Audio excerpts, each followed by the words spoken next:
Nossa primeira palestrante é a professora doutora Lara Martins Teles, docente do curso de Relações Internacionais da Universidade Federal de Uberlândia. A professora é formada em Relações Internacionais pela Universidade Estadual Paulista Júlio de Mesquita Filho, em 2008.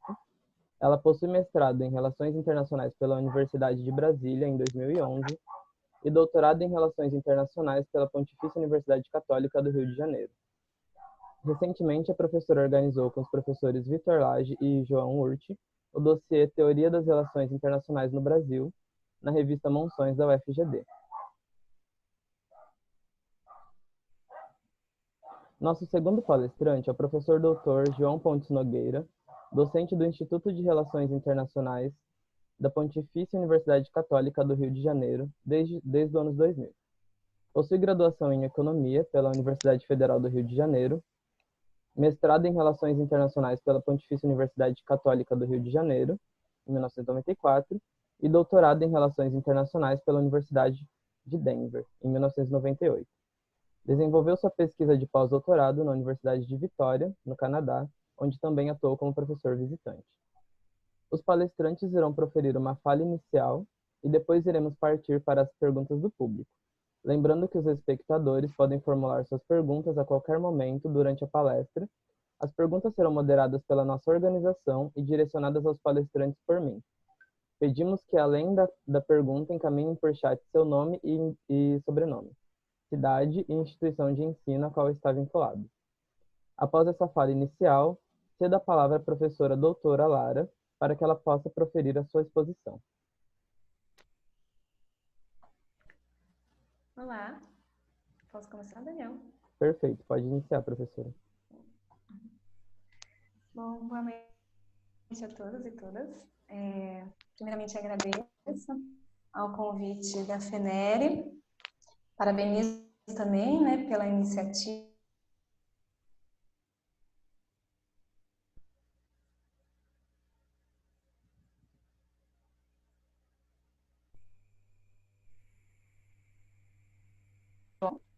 Né? O professor João Pontes, que certamente foi uma referência na minha formação acadêmica, né, desde a graduação até o doutorado, que fiz na PUC-Rio, onde ele leciona. Acredito que, como muitos de vocês, agora nesse período da graduação, tiveram esse primeiro encontro com teoria a partir do manual, né, escrito pelo professor João e pelo professor Nizar. Para mim foi assim, né, meu primeiro contato com teoria veio a partir desse manual na graduação, e foi a partir dele também que me descobri, né, próxima, né, a esse campo, e em alguma medida encantada pelo campo teórico, e decidi que daí viria então minha carreira acadêmica. Então é com bastante carinho e honra que falo ao lado do professor João. Bom, eu acredito, né, vai ser uma fala breve, né, 20 minutos, tentarei ficar dentro do tempo, só para lançar aqui algumas questões e depois a gente parte para o debate. Eu imagino que esse convite tenha vindo bastante mobilizado pela questão do dossiê, né, como o Daniel comentou. Esse dossiê foi lançado esse mês, acho que semana passada, que veio a público, né? O dossiê trata, portanto, da teoria das relações internacionais no Brasil. Ele foi publicado pela revista Monções, da UFGD, e foi organizado por mim e com os colegas Victor Coutinho Lage, professor da UFBA, e João Urti, professor da UFGD. Eu acho importante falar um pouquinho desse projeto, porque ele diz um pouco também do como eu vou mobilizar um pouco essa fala, né? O dossiê, na verdade, ele é parte de um movimento um pouco maior, em que alguns professores, alguns acadêmicos e pesquisadores temos tentado, né, fortalecer o campo de produção teórica nas RIs no Brasil, muito mobilizados também em torno da AT, né, da área temática de teoria na ABRE, e na verdade esse projeto ele vem motivado, né, ele vem inspirado em pelo menos duas grandes questões. Né? Primeiro, por entendermos que o campo de teoria, de uma forma geral, ele sofre alguns preconceitos, né? Não só aquele no Brasil, mas provavelmente em muitos países, né? O campo teórico, provavelmente, né? Esse olhar um pouco, muitas vezes deletério, ou, enfim, preconceituoso com relação à teoria venha de um argumento com relação a uma certa dicotomia entre teoria e prática, né? Teoria e realidade, teoria e empiria, onde muitas vezes se cria uma certa hierarquia entre elas, né? Dando bastante valor ou mais valor aos estudos empíricos, entendendo que em alguma medida a teoria seria uma forma de abstração descolada da realidade, que, portanto, por estar distante da realidade não teria uma utilidade. Um argumento que é muito perigoso, né, porque ele tem servido, sobretudo ultimamente, né, na nossa contemporaneidade, sobretudo no Brasil, para dar base, né, ou para sustentar um argumento anti-intelectual, né, anti-intelectualismo, que tem se direcionado bastante às ciências humanas, às humanidades, às ciências sociais. Esse argumento de que, portanto, seríamos ciências cuja produção de conhecimento se afasta, né, da capacidade de aplicação empírica, e que, portanto, não teríamos utilidade, logo, portanto, também poderíamos sofrer cortes orçamentários, em alguma medida também ataques outros que têm acontecido com relação a esses cursos, né? Então, acho que esse nosso projeto, ele vem, obviamente, contra essa ação, tentando repensar teoria, tentando desfazer um pouco desses equívocos com relação à produção teórica no campo das humanidades, e tenta fazer isso, sobretudo, a partir do Brasil, né? Por que, né, Brasil? Bom, como a gente sabe, vocês são estudantes, né? Todos nós somos estudantes do campo das RIs e sabemos que grande parte do nosso aporte, nossa bibliografia teórica, ela é uma bibliografia estrangeira, né? E esse estrangeiro é, na grande maioria das vezes, Estados Unidos ou Europa, né? Países europeus. E cabe a nós, né? Não só Brasil, mas na grande parte dos países latino-americanos ou também na África, Ásia, é uma posição subordinada, né, com relação a essa produção teórica, né? Então a gente tem, em alguma medida, no máximo ocupado o papel de objeto de conhecimento ou aplicador de conhecimento. Então eu acho que nosso projeto vem nesse sentido, né, de retomar a produção teórica, fazer com que a gente olhe para autores que têm sido ignorados, né, sociólogos, antropólogos, geógrafos brasileiros que têm produzido conhecimento também há muito tempo e conhecimento de muita qualidade, para pensar agendas e pensar conceitos a partir do Brasil. Obviamente, com isso não é uma defesa de um certo nacionalismo, né, bibliográfico, mas uma tentativa de romper com uma subordinação intelectual, né? E eu acho que isso é importante porque isso vai mediar um pouquinho dessa breve fala que eu vou fazer, que também vem nesse sentido de tentar repensar a teoria e pensar alguns desafios contemporâneos, né? E nesse sentido eu chamo a atenção um pouco para o título da mesa, né, que era aplicação, se eu me lembro, não estou com ele aqui agora, mas era a aplicação da teoria das relações internacionais na política internacional contemporânea, política mundial contemporânea, algo assim. E eu chamo a atenção para isso porque acho que essa ideia de aplicação teórica, ela traz também uma concepção de teoria, né? Ela tem um pressuposto de uma ideia sobre teoria. E é sobre ela que eu quero falar um pouco, né? Então, quando a gente pensa, por exemplo, essa ideia de que a teoria ela é uma espécie, ela tem uma função quase que instrumental, né? Então, é como se ela estivesse, né, dentro de um arcabouço abstrato, portanto, desconectado de uma suposta realidade. E essa teoria, a gente, conforme a realidade se movimenta, a realidade empírica ela é complexa, ela se transforma, conforme ela se movimenta, a gente vai lá nesse arcabouço para mobilizar alguns ferramentais e aplicar na realidade, ou seja, é como se a teoria fosse uma simplificação ferramental, né, um conjunto de abstrações instrumentais que a gente aplica na realidade para compreendê-la, controlá-la, prever, né, possíveis cenários futuros. Essa é uma visão possível de teoria, né, e eu acho que, muito provável, de uma forma simplista, essa é a versão de teoria que subscreve grande parte dos trabalhos clássicos de RI, né, ou que a gente chama das teorias tradicionais, que a gente estuda ali no Trio, por exemplo, né. No entanto, e eu chamo a atenção para isso porque eu particularmente discordo, vou me dissociar dessa visão de teoria, justamente por entender que ela está na base desses argumentos que tendem a dar vazão para uma ideia de teoria como algo que está a serviço da realidade e muitas vezes também, quando não está a serviço da realidade, ela perde a sua utilidade. Então, a minha visão de teoria, ela caminha muito mais para as percepções de teorização do que seriam os grupos críticos, né, de RI, que a gente começa a estudar ali entre dois, né, em meados da década de 80, 90, né, até agora, e que vão tentar pensar a teoria de uma forma menos servil, assim, né? E a teoria, inclusive, como muito mais ativa, né? Então, a teoria como prática, a teoria como produtora e produto do mundo social, né? E para falar um pouco disso, até destaco uma fala do próprio professor João. Ele pode depois dizer se eu mobilizei errado essa fala, mas o professor João ele deu uma entrevista para o nosso dossiê, né? E nessa entrevista, em algum momento, ele vai dizer o seguinte, né?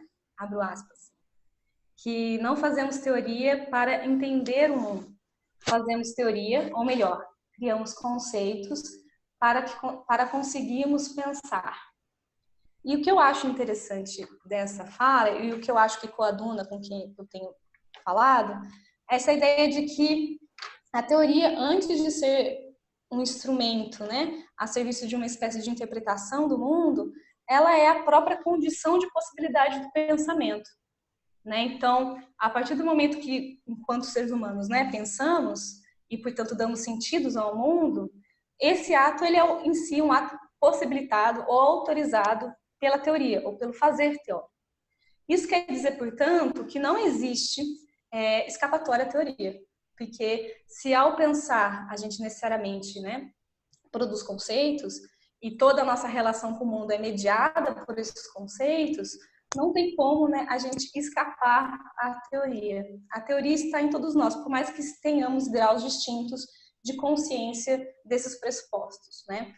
Por mais que a gente não possa fugir da teoria, a gente pode ser vigilante a ela, né, no sentido de que ser reflexivos, né? Então, afinal, que tipo de aparato teórico está moldando o meu pensamento e fazendo com que eu perceba a realidade ou crie determinados mundos sociais.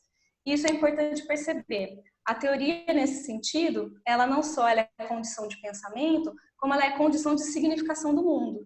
E, nesse sentido, ela cria o mundo social. Com isso, obviamente, a gente não está dizendo que a teoria ela cria a realidade, né? Mas ela, ao dar sentido à realidade, ela permite que essa realidade se torne uma realidade compartilhada socialmente, né? Ela promove ou possibilita o que a gente vai chamar de um mundo intersubjetivo, e é só nesse mundo social que a gente age. E é por isso que a gente pode pensar que a teoria também permite agência, né? Ela é agência. Então, por exemplo, se a gente pega uma folha de papel com carimbo, ela é apenas uma folha de papel com carimbo, cuja relação comigo é relativamente, não sei, amorfa, né? Porém, se a partir do momento que esse papel ele só vai se tornar alvo de disputa, alvo de discussão, alvo de relações de poder, quando eu olho para esse papel com carimbo e dou um conceito, dou um sentido a ele, chamo, por exemplo, esse papel de dinheiro, né? Crio uma ideia ou um conceito social que é compartilhado socialmente. Então, como eu ia dizendo, a teoria vai ser entendida como aquela que possibilita, a um só tempo, ela cria um mundo social e permite que a gente haja sobre o mundo social. Tem um autor, né, que chama Terry Eagleton, não sei se é assim que pronuncia, que ele vai entender a teoria, né, quando ele discute teoria, ele diz que teoria é uma forma de intervenção política, né? E o que eu acho interessante disso é que, na verdade, ela ao mesmo tempo que ela promove uma intervenção política, ela cria a própria possibilidade da intervenção política acontecer. E nesse sentido ele começa a discutir muito do que tem se dito sobre crise das humanidades, né? Crise da produção de conhecimento nas humanidades. Ele vai demonstrar como essa frase ela é em si contraditória e ambígua, né? Porque a partir do momento que eu falo de crise, eu estou falando de um conceito que só foi possível ser pensado a partir da produção teórica e a partir de uma produção teórica do campo social, né? Então, se eu falo de crise das humanidades, por mais que eu esteja, em alguma medida, demonstrando um diagnóstico de problema ou de fragilidade, eu estou mobilizando a própria teoria social para poder explaná-lo, né? Então, ele a um só tempo explica e justifica e fortalece a própria ideia da teorização como movimento imprescindível e inescapável.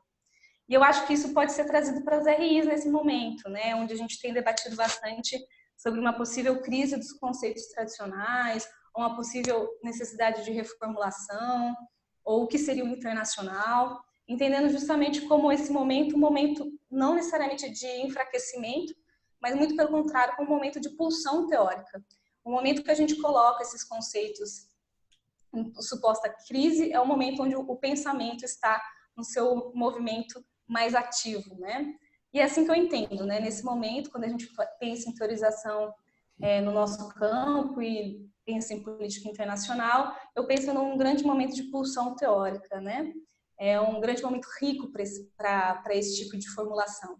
E eu, pelo menos na minha perspectiva, eu vejo pelo menos dois movimentos acontecendo, né? Que obviamente, né, um pouco do que estávamos falando antes de começar essa palestra, tudo ainda parece um pouco precário, né? São formulações, ensaios sobre o que está por vir. Mas disso que a gente tem lido, pelo menos eu vejo dois movimentos, né? Um grupo de teóricos e de pensadores que estão se atendo ao que temos, né? Ao pensamento como ele aparece hoje ou que ele apareceu nos últimos anos e que, portanto, tem problematizado anarquia, cooperação, multilateralismo, hegemonia, instituições, qual o papel das instituições, alguns deles entendendo que, em alguma medida, alguns estados voltam para aqueles conceitos clássicos, né, onde a soberania volta a ser uma questão central, onde o self-help volta também a ser uma questão central, onde estados como os Estados Unidos tiram apoio, né, da OMS, tiram apoio de um sistema de multilateralismo, de cooperação. Outros vão dizer que, na verdade, isso talvez seja uma reação justamente à radicalização da globalização, os riscos ou os custos políticos de uma ação desse tipo é muito mais alto hoje, justamente porque a cooperação e a interdependência estão muito mais fortes. Em alguma medida, vão também destacar o modo como talvez seja uma exacerbação da globalização. A Covid mostra, né, como a globalização é algo que experimentamos e que chega a todos, mas, ao mesmo tempo, ele expõe as fraturas e as fragilidades de uma globalização liberal. Então, vai trazer toda uma discussão sobre capitalismo, sobre neoliberalismo, sobre o ethos liberal, cidadania, liberdade, esses conceitos como a gente talvez tenha vindo à tona aí em meados do século passado e que ainda, em alguma medida, regia a nossa imaginação política. E a gente tem um outro grupo, né, que acho que é um grupo que talvez esteja menos preocupado com essa reflexão sobre o que temos, possíveis deslocamentos e transformações de conceito, mas talvez preocupados com transformações mais profundas trazidas para esse ethos eurocêntrico e liberal, né, capitalista liberal. Acho que esse é um grupo que, quando eu penso nele, eu penso muito numa frase do Viveiro de Castro, um antropólogo brasileiro, que já há um tempo atrás, quando ele vai discutir as disciplinas e as transformações das disciplinas, ele diz o seguinte, né, que o logos não é mais o que foi, ou seja, o nosso modo de pensar não é mais como era antes, porque o anthropos não será mais o que é. Ou seja, a partir do momento que a nossa concepção de humanidade se transforma, e nesse momento ela está em ativo processo de transformação, isso faz com que necessariamente nossas capacidades e instrumentos usados para pensar, um pouco daquilo que, retomando a frase que eu havia dito, né, as nossas capacidades de teorização também irão se transformar. Logo, o conhecimento será necessariamente levado a uma transformação e ele vai produzir mundos diferentes, né, esse conhecimento. Esse grupo, ele é um grupo formado talvez por muitos dos autores que já estavam perto das teorias críticas, né? Autores que vão trazer temas muito interessantes, né? Como, por exemplo, o debate entre o humano e o não humano. Então, a gente tem uma galera, inclusive nas RIs, hoje mobilizando o próprio Viveiro de Castro, que é um antropólogo brasileiro, junto com, não sei, Bruno Latour, né? Que também, enfim, às vezes é retomado para essa discussão. A gente tem essa discussão que tenta pensar o humano e o meio ambiente, o humano e os animais, o humano e o não humano enquanto vírus, por exemplo. Qual que é a sua noção de humanidade? A gente tem todo o debate do pós-humanismo, né? Se estamos numa etapa de pensar o pós-humanismo ou não. Um outro grupo interessante de discussão vem dentro do debate das tecnologias, poder e subjetividades, retomando debates de Foucault e Agamben, necropolítica, biopolítica, vigilância. Né? A gente tem um texto bem interessante que saiu há pouco tempo na N-1 do Paul Preciado, né? Que foi um texto bem interessante que ele mobiliza esses autores para pensar o que seria essa nova reformulação do pensamento. E daí a gente tem todo um debate de gênero, novamente trazendo a necessidade de repensarmos essa crise desse ethos que não é só liberal e capitalista, mas é também patriarcal. A Butler tem publicado bastante, não só sobre gênero, mas sobre crise do capitalismo. No Brasil, a gente tem a Marlise Matos, a gente tem a Enlo, que publicou há 2 dias atrás, né, um texto, e ela publicou uns vídeos e uns textos muito interessantes também sobre a Covid e sobre a questão de gênero. O próprio Observatório de Sexualidade Política tem produzido muita coisa, publicado muita coisa para quem tiver interesse. A gente tem os debates, óbvios, sobre a crise do capitalismo, hegemonia, China, Estados Unidos, trazido aí por Zizek, Fiore, Chomsky, o próprio Boaventura, e um conjunto de outros economistas que vão pensar. E também subalternidade, pós-colonialidade, solidariedade vertical, trazido também por debates de raça. Todos eles, talvez, trazendo aí ou propondo um momento de transformação ainda mais profunda para a gente pensar a teoria das relações internacionais no Brasil. Eu acho que a grande questão que fica para mim é que, independente de uma possibilidade de conservação, transformação ou, de repente, abandono dos conceitos que antes existiam, esse momento é um momento que, para mim, aparece como um momento de muita fertilidade intelectual, assim. E onde a gente reafirma a validade da produção de conhecimento e a necessidade de teorização. Como a gente coloca no dossiê, né, e é algo que eu acredito profundamente, esse é um momento, a despeito de todas as críticas que têm sido feitas às ciências humanas, esse é um momento de profunda demanda de ocupação do território intelectual, né? A gente precisa ocupar esse território, reivindicar, disputar esse território e democratizar esse território, né? Quanto mais pessoas, quanto mais acadêmicos de todas as raças, classes, gêneros ocuparem território intelectual, geografias também, né? De muitas geografias, maior será a nossa capacidade de talvez repensar o que seria esse logos, né? Essa nossa capacidade de produção de conhecimento, de maneira que a gente dê mais significado, ou o maior número de significado ao maior número de realidades possíveis, né? Então a gente tem aí talvez mapas teóricos menos genocidas, né? Menos que geram algum tipo de violências epistêmicas. Deu acabar de dar 20 minutos, então acho que eu cheguei no meu tempo. Então é isso, e a gente pode continuar conversando no debate. Obrigada.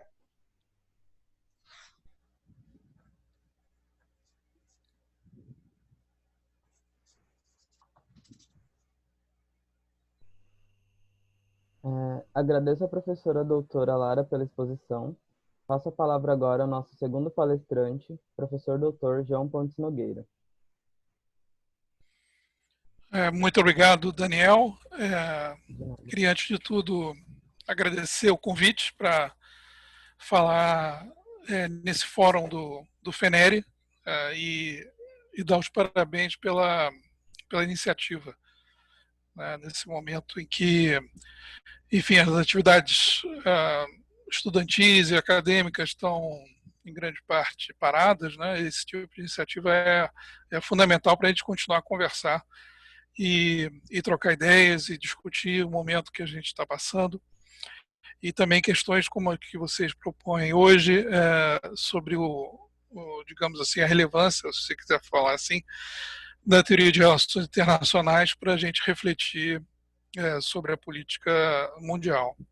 Então, agradeço e agradeço também as gentis palavras da Lara, né, sobre o meu trabalho. Enfim, já tem algum tempo que eu escrevi sobre teoria de RI. Acho que estou precisando escrever novamente. Tenho me dedicado mais a trabalhos um pouco mais específicos, ainda que da mesma forma conceituais. E agradeço também a presença de todo mundo que está nesse fórum hoje, acompanhando a gente falar aqui nessa hora. Eu vou tentar ser breve, né, e ir direto ao ponto sugerido pelos organizadores, né, da nossa conversa de hoje, né, que é sobre a aplicabilidade, aplicação, né, no caso da teoria de RI, no mundo, na política internacional contemporânea. Esse título é um tema em si mesmo, é claro. Como a professora Lara já muito bem colocou, né, esse é um debate epistemológico, enfim, um debate sobre fazer teórico que já vem de algum tempo nas ciências humanas e sociais e, é claro, também na teoria de Henry. Então, a gente poderia, claro, discutir bastante sobre, né, a relação entre o pensar e o mundo, né, enfim, e o pensar conceitualmente, né, e o mundo social, né, mas, é claro, isso significaria a gente levar, digamos assim, a discussão para um campo muito, para um lado, digamos assim, bastante mais complexo, e eu entendo qual é a preocupação, então simplesmente vou subscrever boa parte das preocupações que a professora Lara já apresentou entre essa separação muito comum, né, na discussão sobre teoria entre o sujeito observador e o objeto, né, entre a teoria e a realidade, enfim, e a teoria e a prática. Essa é uma separação convencional com a qual, né, eu também não concordo, mas eu acho que a intervenção da professora Lara já nos dá uma boa ideia do problema, né, de pensar nesses termos, ou seja, de pensar em conceitos e teorias de forma mais instrumental. Eu acho que conceitos, evidentemente, né, nos permitem pensar mais do que tudo, né, e não são apenas ferramentas. É claro que na hora de fazer análise, né, a gente instrumentaliza conceitos, não há dúvida, mas é muito difícil pensar nos conceitos de uma forma não reflexiva, por exemplo, né? Então, mas eu vou deixar essa discussão de lado e vou passar diretamente ao tema proposto pela palestra. Então, assim, hoje em dia, na verdade, né, a gente já se encontra no momento do fazer teórico em RI, que já incorporou, em grande parte, a preocupação, né, com o problema das práticas, ou seja, como é que práticas sociais produzem né, o mundo, né, e também reproduzem certas formas de poder, certas formas de organização do internacional moderno, né, e certas formas de conhecimento. Então, né, nos últimos 20 anos, a teoria de RI se preocupou muito em analisar práticas, né, de diversas formas. E isso vem de uma crítica à abstração excessiva de várias abordagens, né, sejam elas abordagens mais racionalistas, muito abstratas, sejam as abordagens mais críticas, e muitas delas sujeitas a questionamento na medida em que elas careciam, digamos assim, de agendas de pesquisa. Enfim, esse é um debate que já vem de algum tempo, mas recentemente tem uma valorização muito grande, né, do que a gente chama não só do pensamento, né, sobre o que são práticas, né, de tipologias de práticas, né, de observação antropológica, né, ou etnográfica e sociológica de práticas. Então tem uma ênfase muito grande, né, na sociologia da prática, né, para entender como certos atores, né, operam em certos espaços políticos e sociais que são internacionais, transnacionais ou, em algum caso, globais.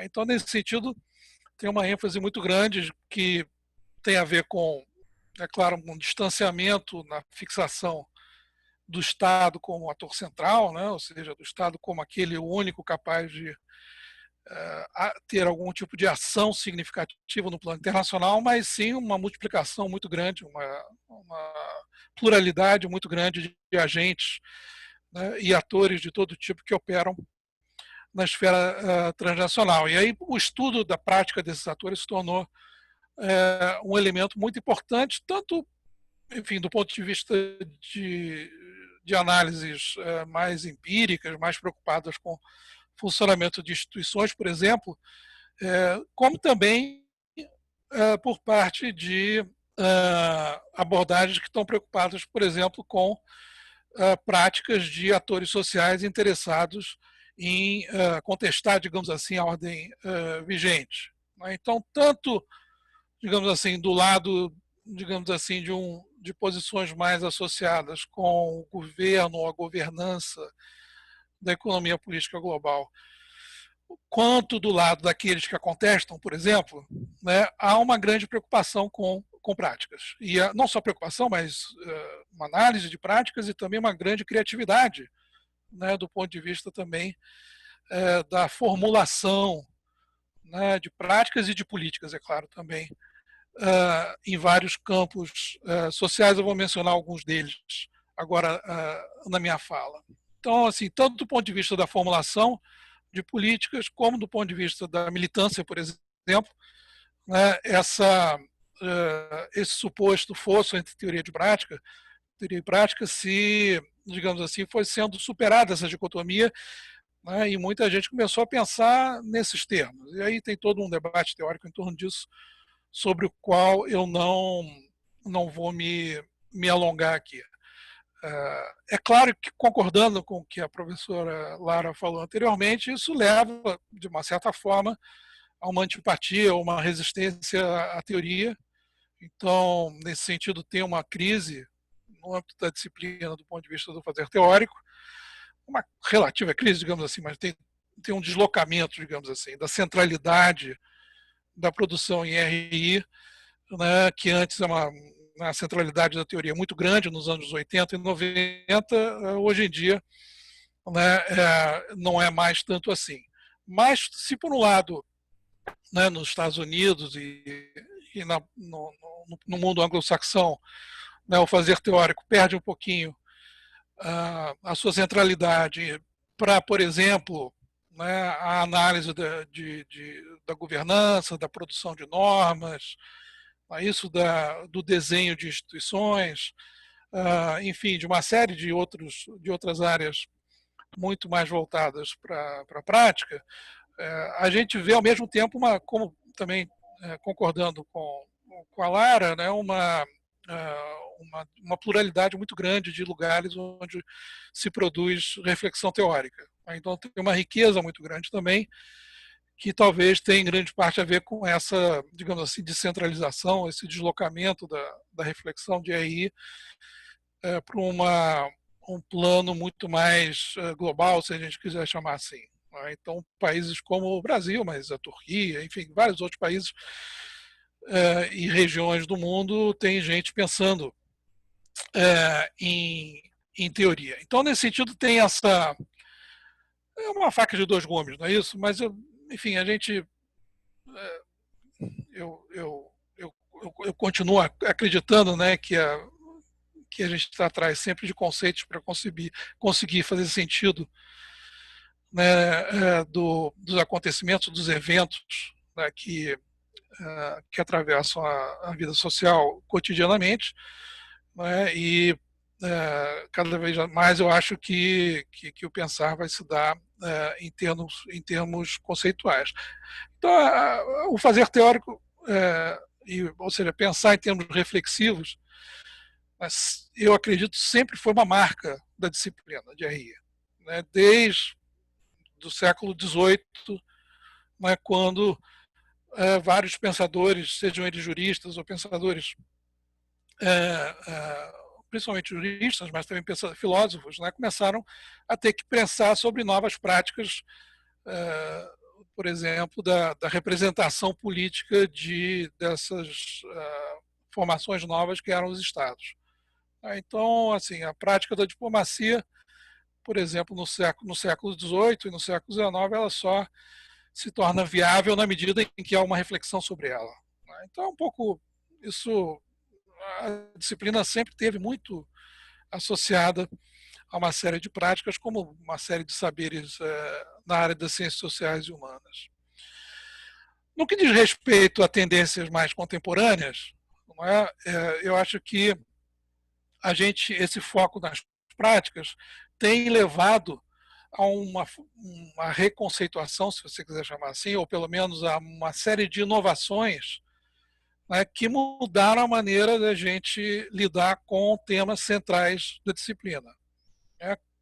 Tomando um exemplo simples, vocês tiveram, se eu não me engano, há pouco tempo, uma conferência sobre segurança e insegurança, não é isso? Então, a área da segurança é um exemplo muito claro onde, né, as práticas de segurança transformam, né, o próprio objeto de conhecimento, de pesquisa, que antes estava associado a questões de segurança, né, que basicamente eram questões associadas a conflitos entre estados. Não é isso? O foco nas práticas, né, de securitização ou de produção de segurança ou insegurança expandem enormemente as áreas nas quais, digamos assim, o léxico ou pelo menos a racionalidade da segurança se aplica. Então você não mais fala de segurança hoje ou de produção de insegurança como sendo um problema ou seja, como sendo uma área do estudo que tem a ver com ameaças ao Estado, né, ameaça existencial ao Estado. Não. Né, você começa a trabalhar, por exemplo, nós estamos hoje vivendo claramente, né, uma área, né, da saúde global que é objeto de uma série de práticas de securitização.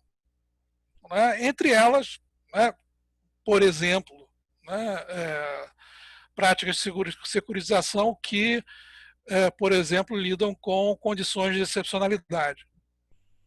Então, é a prática da produção da exceção, ou seja, da produção de regras, né, ou exceções a determinadas regras, que tornam, por exemplo, questões de saúde, questões de segurança, que podem ser desde segurança do Estado até segurança das populações. E isso justifica segregação, isso justifica confinamento. Hoje em dia, isso justifica, em alguns casos, a suspensão de certos direitos ou a restrição, não é, de certas liberdades e assim por diante.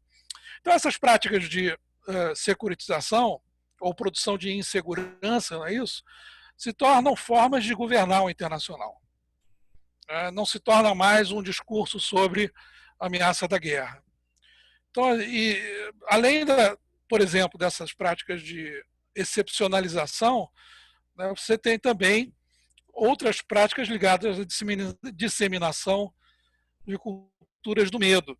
Ou seja, práticas que têm a ver diretamente com a difusão de certas sensações ou afetos ou experiências entre a população, de forma a fazer com que a população se comporte de uma determinada maneira.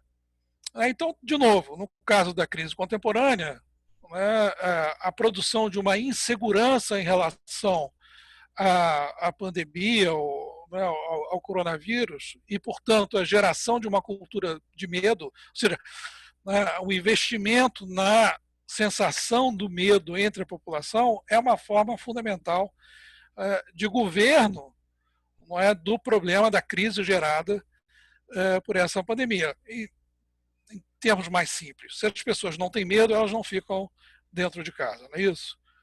Então, a produção do medo é já uma prática de securitização usada em vários outros lugares que continua sendo uma prática importante para administrar, governar, não é isso? Estabelecer controle social em situações de crise. Outra prática importante que foi se desenvolvendo a partir dessa forma de lidar com a segurança, não de maneira tão ligada ao Estado, são sistemas de vigilância.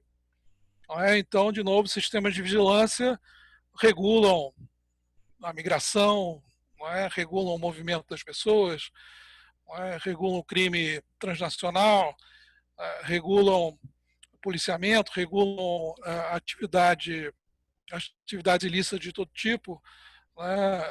E, é claro, hoje em dia, de novo, ligando à crise global, as atividades de vigilância estão sendo muito discutidas como uma forma de administrar problemas de saúde global, no caso da pandemia. Não é isso? Então, de novo, mas isso são, de novo, práticas que são cada vez mais transnacionalizadas e portanto, que levam à produção de saberes que são muito disseminados internacionalmente entre uma série de atores. Então, isso é um campo onde, né, você tem, né, essa, digamos assim, produção de um certo tipo de tecnologia e de saber que contribui em grande parte para governar o internacional. Né? Então, muito diferente do que a teoria de RI sempre nos disse, que para governar o internacional você precisa, não é, de uma coalizão de estados poderosos, não é isso? Que formem um equilíbrio de poder, que, portanto, mantenham a ordem internacional de maneira a viabilizar, digamos assim, uma certa cooperação e uma certa prosperidade e evitar que guerras hegemônicas aconteçam. Então, hoje em dia, você tem mecanismos muito mais, descentralizados de poder e de controle, né, e também de produção de conhecimento. Uma outra área importante, né, eu estou vendo que meu tempo está acabando, mas uma outra área importante onde você tem a disseminação de práticas transnacionais, em campos transnacionais, um monte de agentes, é o campo do desenvolvimento.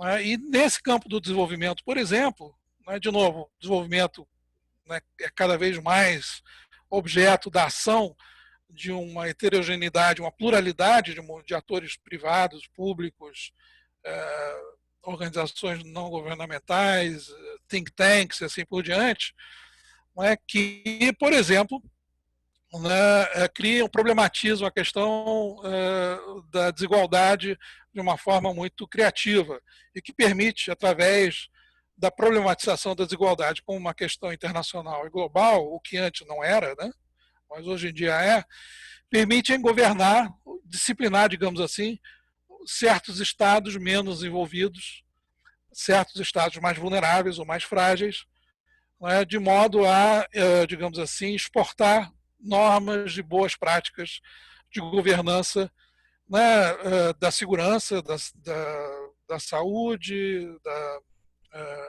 do saneamento, né, da combate à pobreza e assim por diante.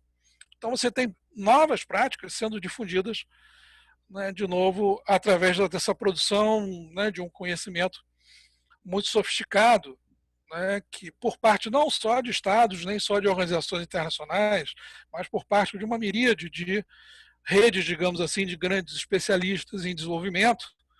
Né? Pensem no Jeffrey Sachs, por exemplo. Né? O Jeffrey Sachs é um acadêmico que criou uma rede, não é isso, de instituições acadêmicas e centros de pensamento para redesenhar toda a questão do desenvolvimento e que tem uma grande influência na definição dos Objetivos de Desenvolvimento Sustentável das Nações Unidas, entre outras coisas. Então, essa é outra área também onde você tem, né, eu acho que o meu tempo está acabando, não é isso? Né, onde você tem uma, digamos assim, uma relação, né, entre teoria e prática muito interessante que foi objeto de transformação recente no campo das RI. Da mesma forma, e eu estou tentando finalizar aqui rapidamente, dou mais dois exemplos para vocês. O outro exemplo que eu daria, ainda ligado um pouquinho à questão da desigualdade, tem a ver um pouquinho com a reflexão sobre a desigualdade soberana. Não é? Ou seja, de como mudanças importantes na reflexão sobre o que significa ser soberano, o que significa um país ter, digamos assim, direitos e responsabilidades em função da sua condição de ator soberano, o que isso significa, né, e como é que isso mudou nos últimos 20 anos, não é, na medida em que você tem uma, digamos assim, uma hegemonia legalizada, digamos assim, ou seja, você tem formas de desigualdade legitimadas, não é, a partir de critérios, né, de governança, por exemplo, que se aplicam de forma desigual entre diferentes países. Então, você tem, né, toda a prática de intervenção nos últimos 25 anos, seja no campo humanitário, sempre no campo do desenvolvimento, né, seja no campo da segurança mesmo, né, essas intervenções se dão graças a uma hierarquia de estados, né, que, por exemplo, tem uma série de rankings e classificações que meio que estabelecem esse tipo de hierarquia, e essas hierarquias vão sendo aceitas, né, como uma forma de soberania graduada. De novo, tem uma produção vasta de conhecimento, né, que tem a ver com a ideia de estados frágeis, de estados falidos, de vulnerabilidade, assim, que permitem você governar o internacional a partir dessa ideia de uma hierarquia entre entidades soberanas. Tá muito interessante isso, muito interessante, né? O que deixa, de novo, de lado a ideia de que o sistema internacional é fundamentalmente anárquico. Essa ideia, eu diria que hoje é uma ideia já ultrapassada, não só no campo da teoria crítica, mas também no campo das teorias mais convencionais, ultrapassada ou pelo menos cada vez mais clara, né, de que há muita hierarquia nessa anarquia. Então a anarquia não define mais o que é o sistema internacional. Então assim, isso tem a ver muito com, de novo, uma série de práticas de uma miríade de atores que foram legitimando, né, formas mais verticais, digamos assim, mais hierarquizadas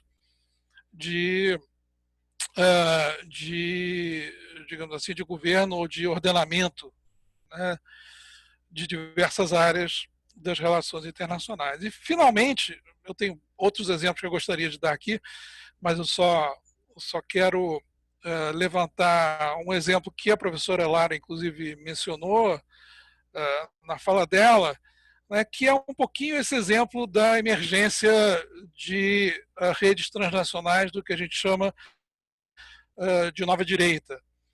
Então, por exemplo, a análise, o entendimento da emergência de um conservadorismo, né, global ou transnacional, né, a gente só consegue entendê-lo na medida em que a gente percebe que há um descentramento, digamos assim, das estruturas de poder internacional que permite que redes de atores, muitas vezes, certamente não estatais, não é isso, mas que se organizam nas redes sociais, se organizam em think tanks, se organizam em movimentos, se organizam, né, a partir de partidos antes-periféricos nos sistemas eleitorais, conseguem, né, ter um impacto muito grande, não só em certos estados específicos, mas um impacto muito grande no questionamento da legitimidade da ordem internacional, né, de tipo liberal principalmente. Não é? Muito complexo esse movimento, mas a gente tem dificuldade de entender, eu diria, do ponto de vista analítico, a emergência, digamos assim, de um conservadorismo transnacional, olhando apenas, por exemplo, na crise das democracias ocidentais, para a crise das democracias ocidentais. Eu acho que a gente tem que olhar, né, para um monte de, digamos assim, contextos locais, específicos, mas um monte de micropráticas, né, estabelecidas por diversos atores e que permitem a emergência, não é, de formas de contestação à ordem liberal de um outro tipo, de um tipo novo e que reflete um aprendizado, digamos assim, desses movimentos da nova direita com, por exemplo, os movimentos da sociedade civil global dos anos 90 e dos anos 2000. Então, assim, é muito interessante, né, você refletir sobre essas novas práticas a partir da teoria de RI. O que a gente teria que fazer, eu falo concluindo, me desculpando pelo atraso, o que a gente tem que fazer, é claro, incorporar certos conceitos à teoria de relações internacionais que nos deem condições, digamos assim, de entender essa maior complexidade, digamos assim, de como funciona o internacional e que não nos restringam, digamos assim, né, simplesmente a olhar para aquilo também que a professora Lara dizia, né, o funcionamento das instituições, a geopolítica, né, o que os estados estão fazendo, a política externa, o multilateralismo, enfim, todas essas são questões, né, que ainda são importantes, né, por uma parte do que acontece na política mundial, né, mas tem digamos assim, processos cada vez mais numerosos e mais importantes que requerem um olhar analítico que foque na multiplicidade de atores, né, e de práticas que atravessam o internacional moderno e que transformam o internacional numa coisa, né, que eu acho que é completamente diferente daquilo que vocês aprendem nos manuais de teoria de RI, né, inclusive no manual que Nizar e eu escrevemos, né, que parte do princípio que o internacional é uma área, digamos assim, uma esfera do saber, uma esfera da vida social autônoma, não é? E muito diferente de outras áreas, ou digamos assim, de outros campos da vida social, de outras dimensões, não é, da vida política e da vida social. O internacional hoje é algo muito menos simples nesse sentido do que a gente aprendeu há 20 anos atrás, quando a gente pensava em termos de um sistema predominantemente interestatal. Muito obrigado, Daniel, e mais uma vez, perdão por ter falado mais do que o meu tempo permitia.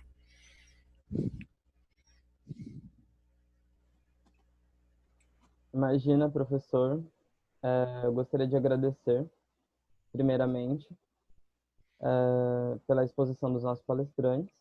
Agora nós vamos passar para o bloco de perguntas dos espectadores, mas eu vou aproveitar desse meu papel aqui de mediador e vou fazer as duas primeiras perguntas. Eu gostaria de perguntar à professora doutora Lara, na verdade eu gostaria de repetir uma pergunta que foi feita na primeira mesa do ciclo de palestras da revista Feneric. Eu gostaria de saber se a senhora acredita que estamos vivendo realmente um mundo pós-ocidental, como sugeriu Oliver Schenkel. E ao professor Dr. João Pontes Nogueira, eu gostaria de perguntar se o senhor mudaria algo do que foi escrito na publicação do livro de Teoria de Relações Internacionais em 2005, no tocante à prática da política internacional, ou se seguiria da mesma forma.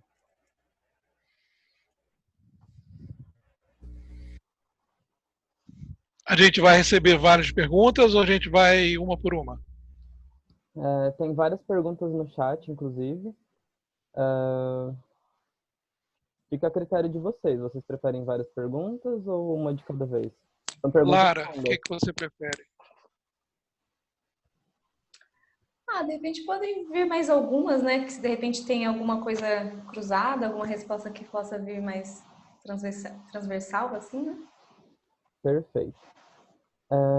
A primeira pergunta foi da Micaela Sunega. Ela perguntou qual a dica que vocês dariam para quem está iniciando estudo e carreira em relações internacionais. A segunda pergunta foi da Adriana Elisa. Ela mora em Dourados e é da Universidade do Porto. A pergunta é a seguinte: boa noite, sou formada em Relações Internacionais na UFGD e faço mestrado em Estudos Africanos na Universidade do Porto. Neste curso, entrei em contato todos os dias com uma academia extremamente conservadora e que não aceita as teorias, autores e visões latino-americanas, por considerá-los políticos demais, nas palavras dos próprios professores da instituição. Como romper essa hegemonia de pensamento? Quais as perspectivas da nossa produção científica e a aceitação teórica a nível global?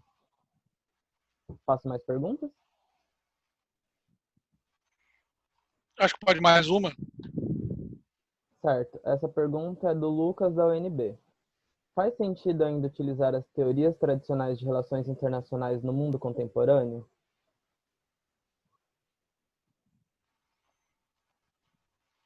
Ok, acho que podemos ir. A gente cortou aqui, eu dei uma leve... Eu caí um pouquinho, não ouvi o finzinho da última pergunta, mas eu acho que eu entendi. Perfeito, eu posso repetir. O Lucas, da UNB, pergunta o seguinte: faz sentido ainda utilizar as teorias tradicionais de relações internacionais no mundo contemporâneo?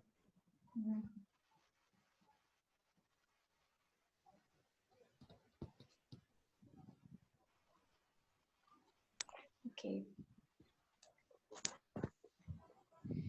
Quem vai primeiro? João, você? Lara, vai você. Eu acabei de falar um monte aqui. Ai, gente. Eita, não vai dar nem tempo de pensar para responder. Vamos lá. Nossa, eu não tenho resposta para todas. Pelo menos eu vou deixar a primeira por último, Daniela. A sua pergunta. Perfeito, sem problema. E daí eu vou pensando um pouco.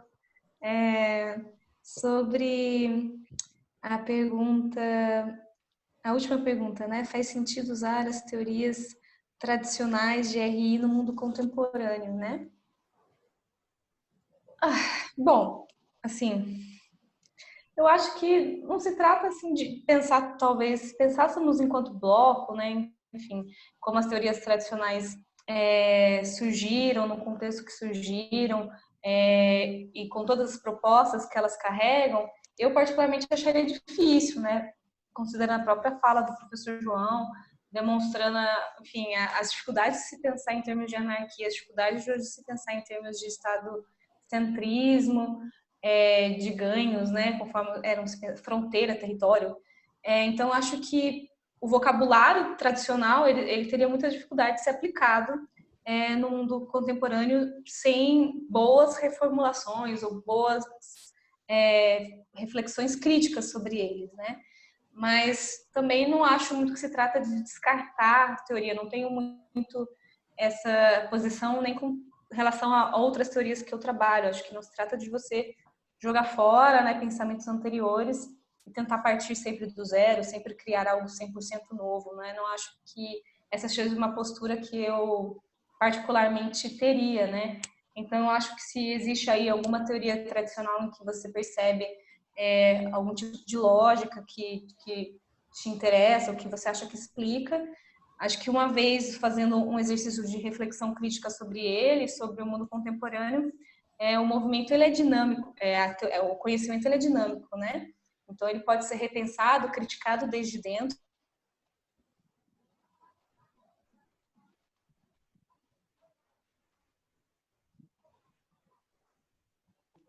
Dani, eu acho que travou. Perdemos a Lara, eu acho. Eu acho que ela caiu. Professora? Oi? Voltou. Perfeito, voltamos. Então, onde vocês pararam? Onde eu vi?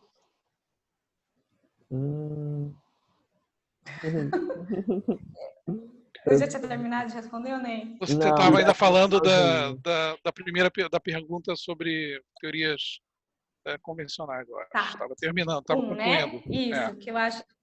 Enfim, é isso, né? Como o conhecimento é dinâmico, acho que vale sempre um tratamento crítico sobre esses conceitos, né?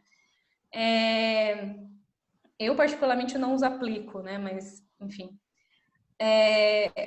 Aí vem, indo de trás para frente, a pergunta sobre como romper, né, esse preconceito das academias conservadoras. Ai, gente, não sei, né? É difícil, né? Eu mesma já passei por muito deles. Eu acho que uma das saídas para a gente ter cada vez mais uma academia menos conservadora é tornando esse espaço acadêmico mais democrático, né, para todo tipo de corpo em termos de raça, de sexualidade, de gênero, de ideias, né, de posicionamentos. Então, quanto mais esses corpos ocuparem a nossa universidade, mais difícil será para os pensadores conservadores conseguirem manter essa posição de forma hegemônica, né? Então, se una a outras pessoas, que busque apoio e amparo em outras pessoas que tentam estudar isso que você estuda, quer dentro ou fora da universidade que você está, e seguir em frente, né? Fazendo o que você acredita.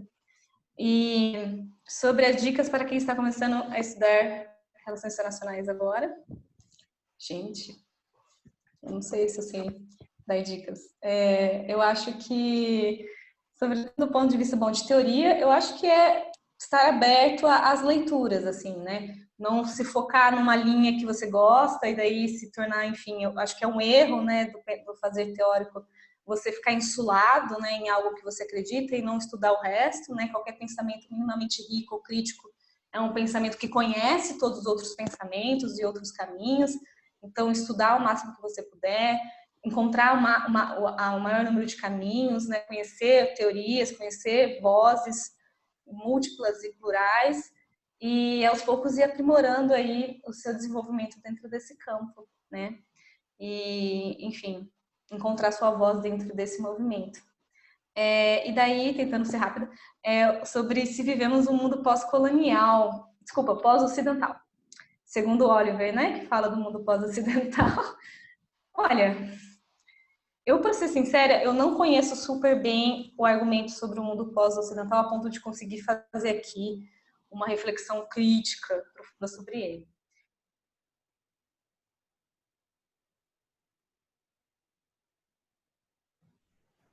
Perdemos a professora novamente, só um minutinho.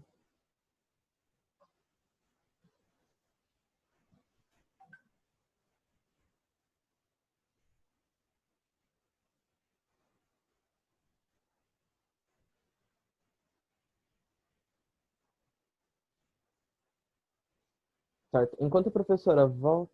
Ai, Jesus. Ai, não creio, não creio, não creio, não creio, não creio. Quem caiu foi eu. Ah! Do ponto de vista do capital, do ponto de vista do sistema econômico, né? Então, ainda é difícil, para mim, fazer esse tipo de afirmação sobre o mundo pós-ocidental. É isso.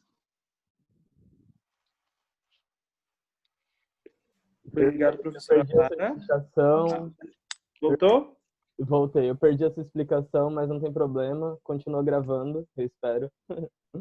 Obrigado pela exposição, professora. A gente pode passar agora para a resposta do professor João Nogueira. Obrigado, Daniel. Também vou tentar ser rápido.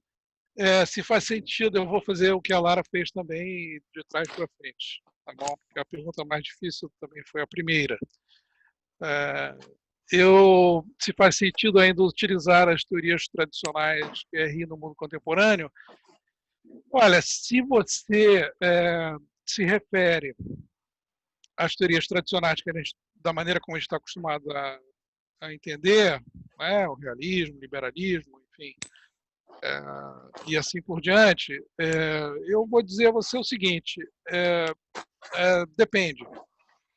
Depende do problema que você quer analisar. Então, assim, eu acho que cada vez mais um bom conselho para quem está começando a estudar RI é você ser, digamos assim, curioso em relação ao tipo de problema que você quer investigar.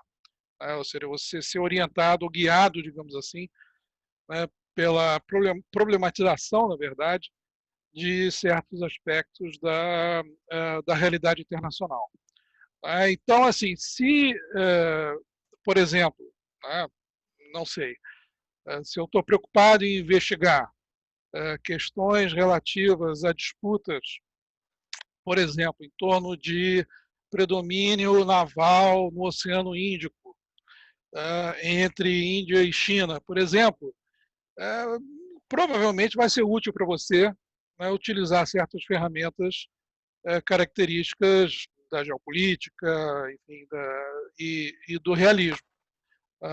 Ainda que não, provavelmente, da forma tradicional, mas assim a partir das inovações conceituais que eventualmente esses autores venham a fazer. Então, assim, recentemente, por exemplo, teve uma nova, digamos assim, uma nova onda de publicações sobre geopolítica. Um autor muito conhecido de todos vocês, o Stefano Gusini, publicou. Ele é um autor construtivista, publicou um livro sobre o renascimento da geopolítica, mas, é claro, ele não é que ele esteja empregando as velhas ferramentas da geopolítica da mesma forma, mas ele estava simplesmente refletindo sobre como aquele conhecimento, que é o conhecimento geopolítico, passou a ser mais importante na prática dos agentes. E aí ele estava refletindo sobre a Europa, por exemplo. Então, assim, as teorias, elas podem cair em desuso, mas os conceitos, mais do que as teorias, né? Mas elas não morrem totalmente. Muitas vezes elas são resgatadas, como a gente está vendo hoje em dia, não é isso? Com tantos agentes resgatando velhos conceitos, velhas noções, consideradas velhas, não é isso? para fazer discursos, né? Pensar novas formas de ver a realidade, que para nós, enfim, eu sou, assim, lamentavelmente, eu vivi sob o regime militar no Brasil, então, assim, eu achei que certas coisas já tinham passado na minha vida, digamos, na minha existência, e elas não passaram. Isso não quer dizer que isso signifique que a gente está repetindo a história. Significa simplesmente que certas ideias que a gente acreditava que estavam ultrapassadas, elas podem ser sempre resgatadas, né, ressignificadas, recodificadas por outros atores. Então, assim,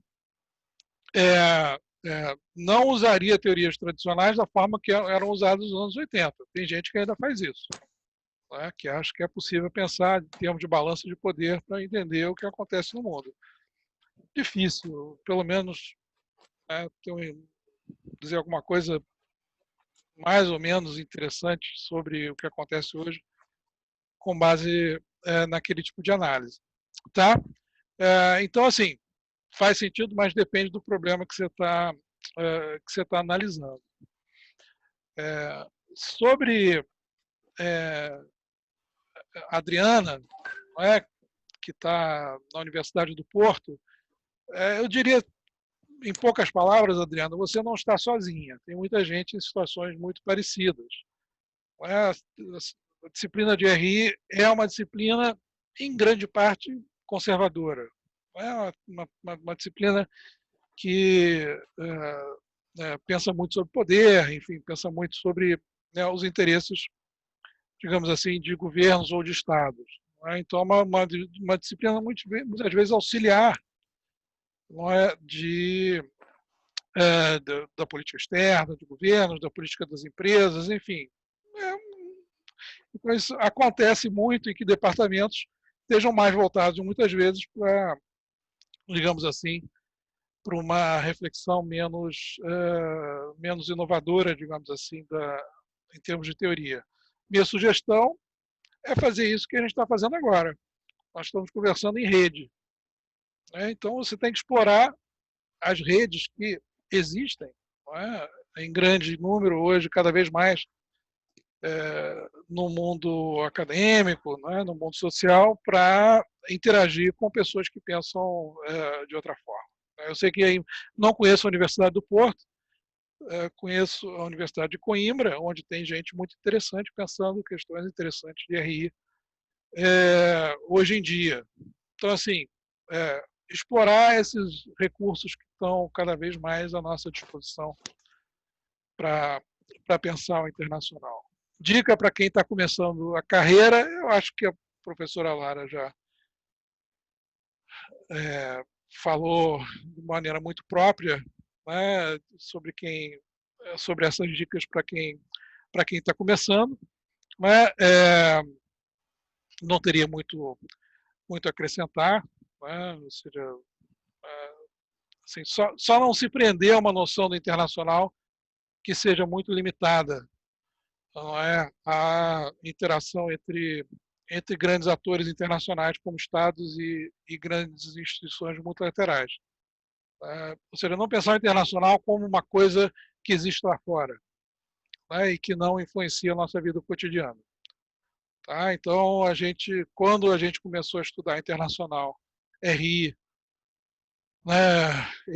há 30 anos atrás, a RI ainda era o domínio de uma elite, seja de diplomatas ou seja de pessoas ligadas à segurança, como militares, os livros sempre falavam, né, no diplomata e no soldado como os atores fundamentais, né, eles eram todos membros de uma certa elite, eram todos homens, eram todos dotados de uma certa racionalidade. Então, o internacional ganhou uma mística, digamos assim, desse lugar misterioso que só certas pessoas, né, com um entendimento muito peculiar de como funciona o poder e como funciona a política podiam atuar. Então, esse fascínio, digamos assim, não se legitima mais por essas razões. Se legitima mais pelo fato de né, hoje em dia nós, né, somos, né, digamos assim, governados, né, por processos, né, por atores e por ideias que em grande parte são produzidos em outro lugar. Não é?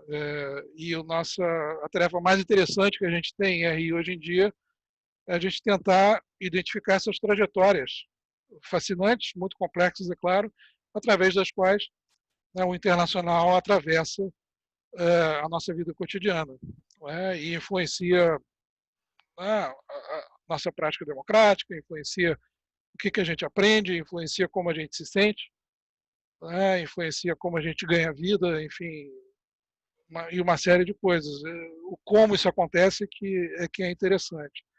Então, o meu conselho é manter essa abertura, não é, para o internacional, não como, digamos assim,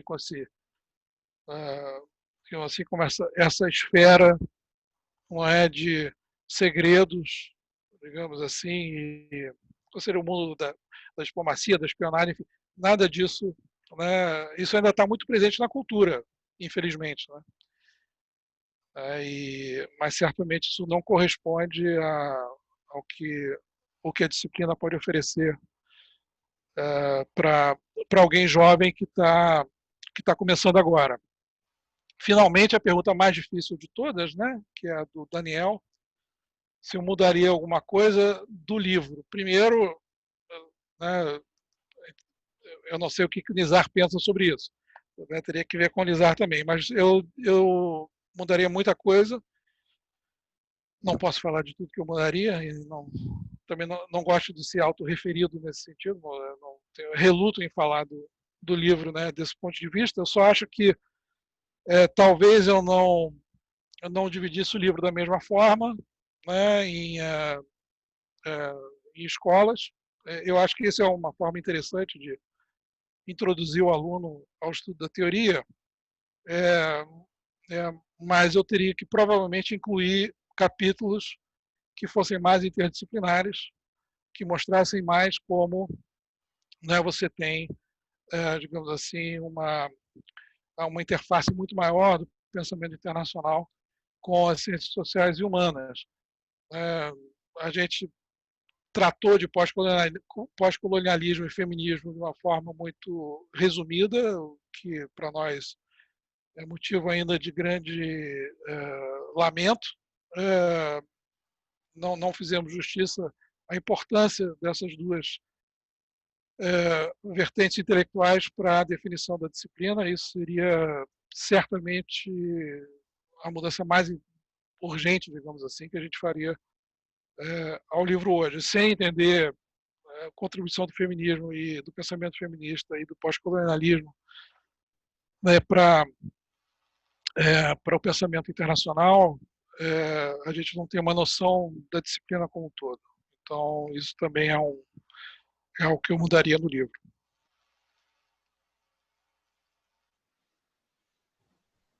Perfeito, eu gostaria de agradecer novamente pelas exposições dos debatedores. Nós temos várias perguntas aqui no chat.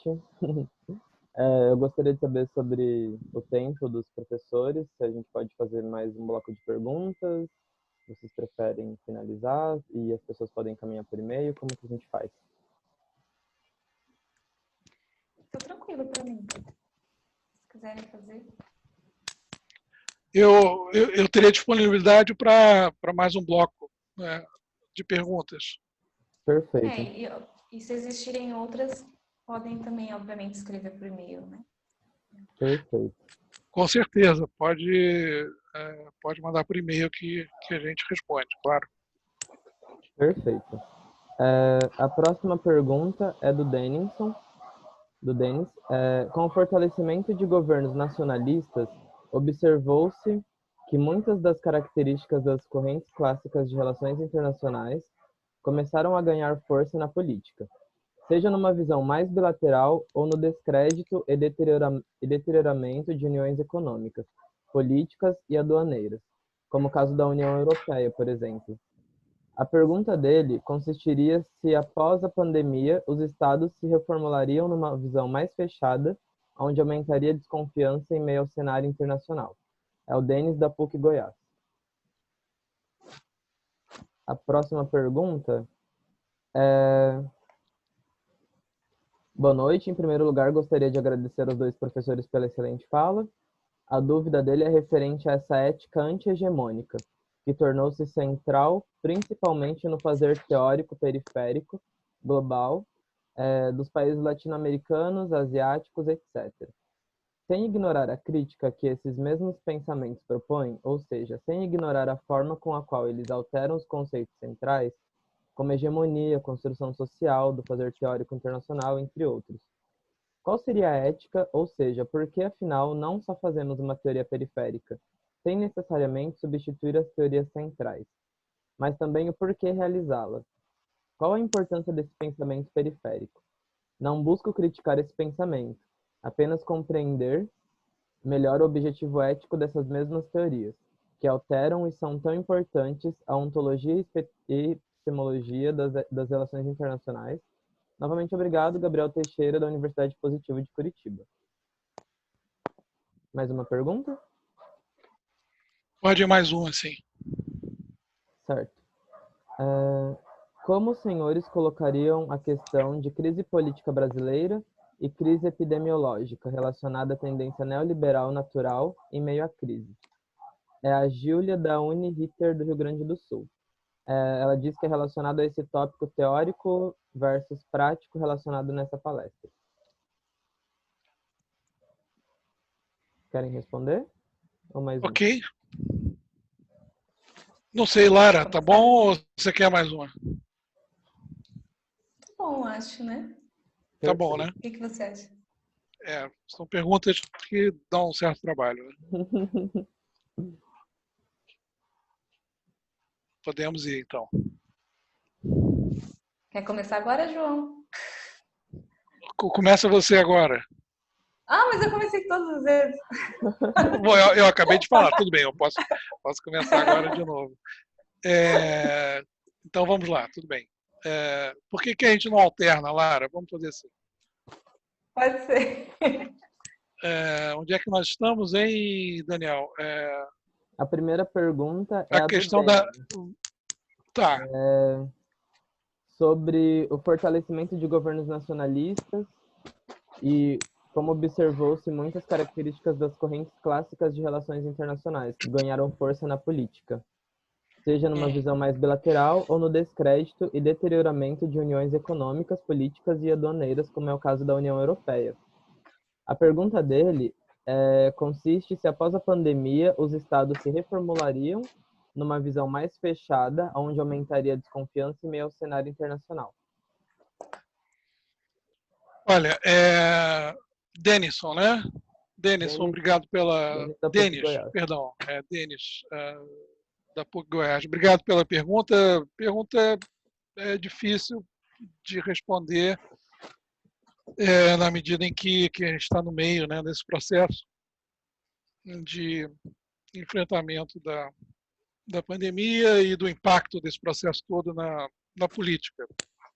E esses impactos estão já sendo sentidos na resposta, por exemplo, você mencionou a União Europeia, né? Então, na dificuldade da União Europeia coordenar uma política comum de ajuda aos estados mais atingidos, ou seja, uma certa falta de solidariedade, digamos assim, do ponto de vista institucional, né, dos países da União Europeia no que diz respeito a questões principalmente da atuação do Banco Central Europeu e também da emissão de títulos, né, de dívida voltados para o socorro de países como a Itália, como a Espanha, e também como a Grécia, que já tem um grau de endividamento alto. Então, nesse sentido, por um lado, a crise parece reforçar tendências que já estavam, digamos assim, presentes no âmbito específico da União Europeia. Isso seria uma tendência a, digamos assim, políticas dos Estados-membros, né, menos solidárias, mais, digamos assim, menos voltadas para o aprofundamento da experiência, não é, de soberania compartilhada da União Europeia. Então, e também as dificuldades trazidas de novo, mencionando, né, o surgimento de posições mais conservadoras na Itália, na Polônia, na Hungria, que desafiam, né, né, alguns princípios importantes do Estado de Direito e da democracia, mas também dificuldades de administrar a política comum para a questão migratória, por exemplo, e a questão do refúgio. Então, por um lado, você tem, né, essa, digamos assim, essa conjuntura anterior à crise.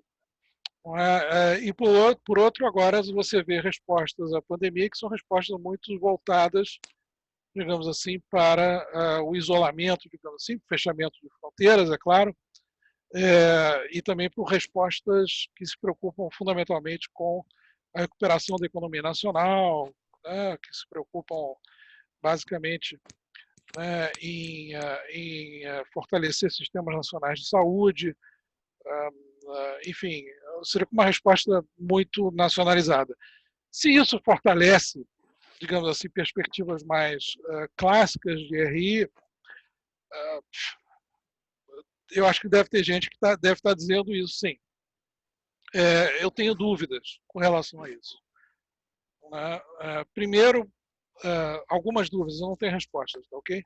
Então, a minha primeira dúvida seria, né, em que medida, né, a resposta que nós estamos vendo, não só dos países europeus, mas também de outros países, né, como o próprio Estados Unidos, mas, enfim, e os países do mundo inteiro, são respostas clássicas, não é, dos Estados nacionais a pandemias, né, ou pelo menos a crises internacionais que ameaçam, digamos assim, as suas economias, né, a saúde pública e assim por diante. Eu acho que, né, muitas dessas respostas já refletem, não é, o que eu chamei aqui de uma securitização da saúde global, né, ou seja, refletem, na verdade, por exemplo, né, uma experiência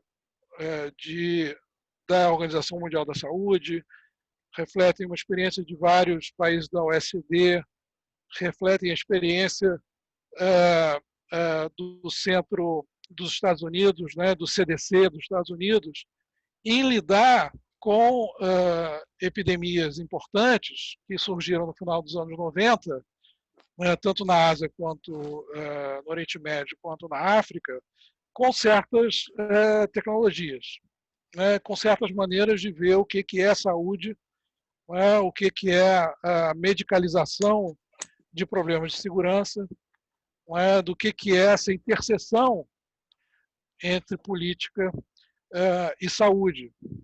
Então, nós temos visto há muito tempo essa questão da pandemia está presente em documentos de segurança nacional dos Estados Unidos desde do segundo governo, do governo Bush-pai, passando pelo governo Clinton. O governo Clinton já é o governo que institui, né, no Conselho de Segurança Nacional americano, né, um assessor especial para lidar com epidemias e pandemias globais. Então, assim, né, eu leria essa resposta, e eu vou tentar resumir, porque esse é um assunto, obviamente, que se presta a uma longa discussão, e eu acho que vocês vão, inclusive, ter essa discussão nesse fórum futuramente, não é isso?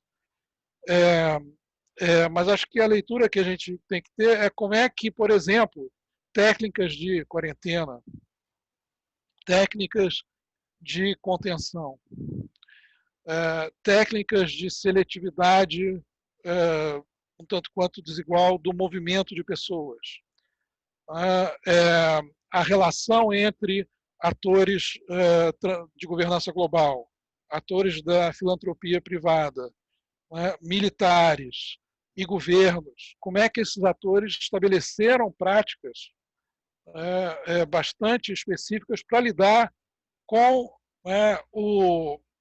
a gripe suína, com a MERS e principalmente, mais recentemente, com a crise do Ebola. A crise do Ebola é uma referência muito importante para a gente entender essa governança transnacional de pandemias. Então, eu acho que, por exemplo, seria muito interessante a gente lidar com, usar um conceito como conceito de laboratório do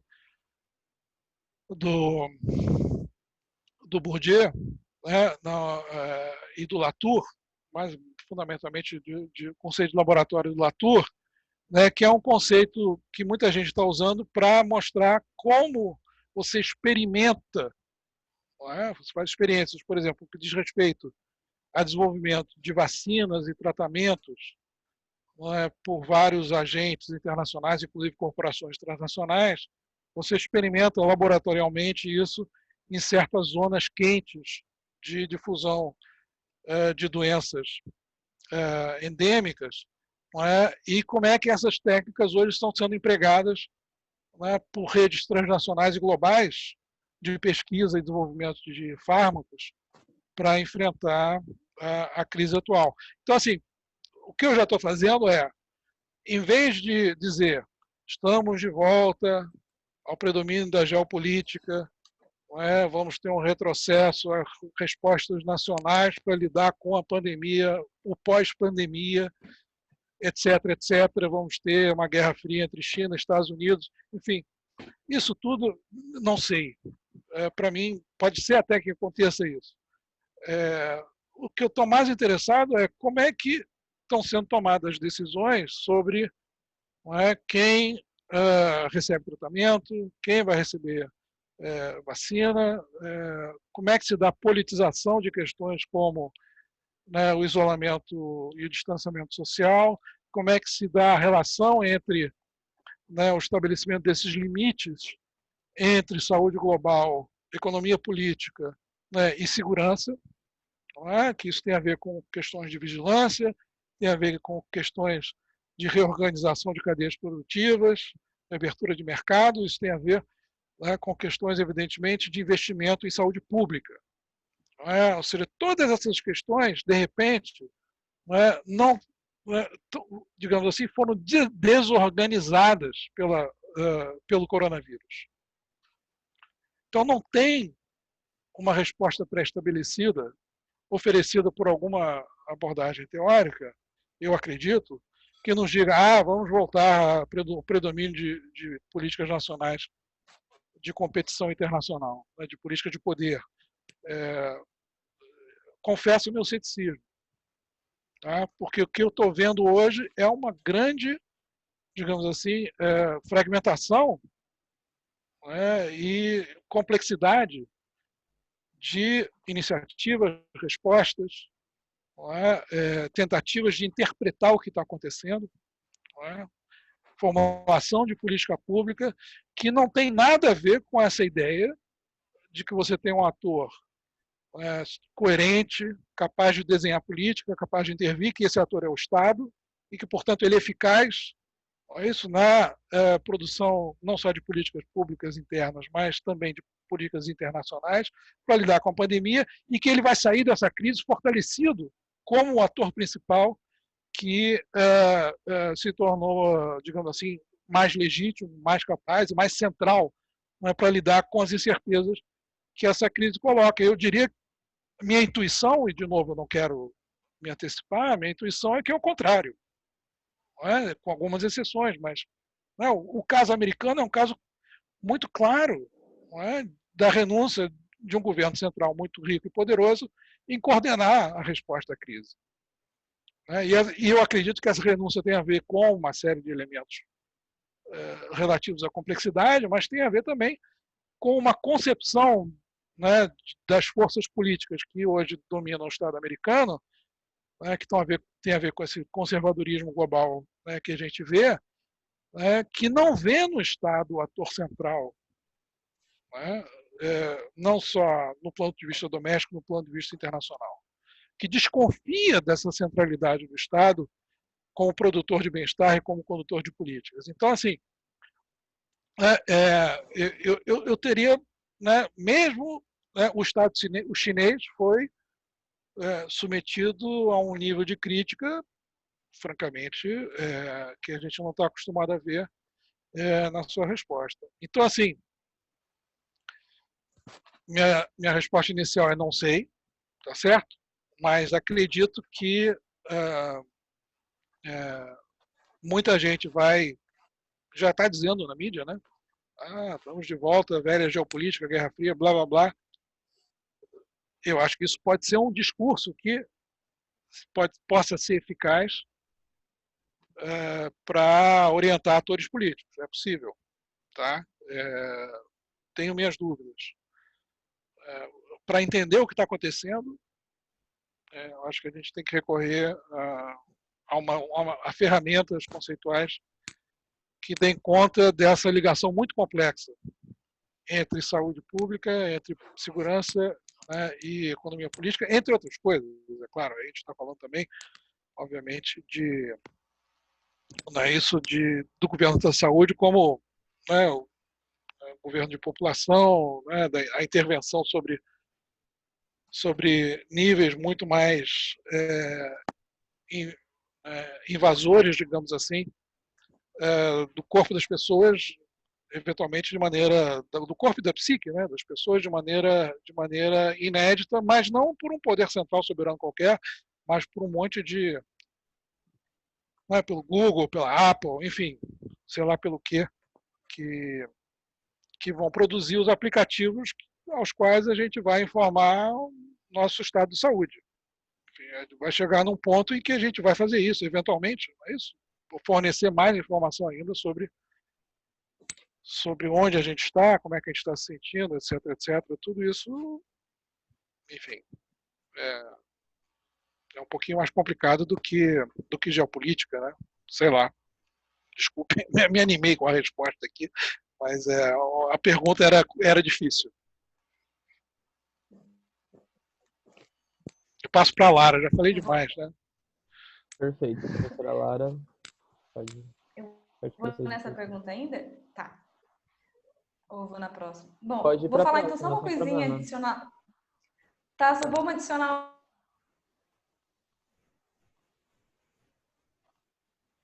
Não, eu não estou ouvindo a Lara. Eu acho que ela caiu.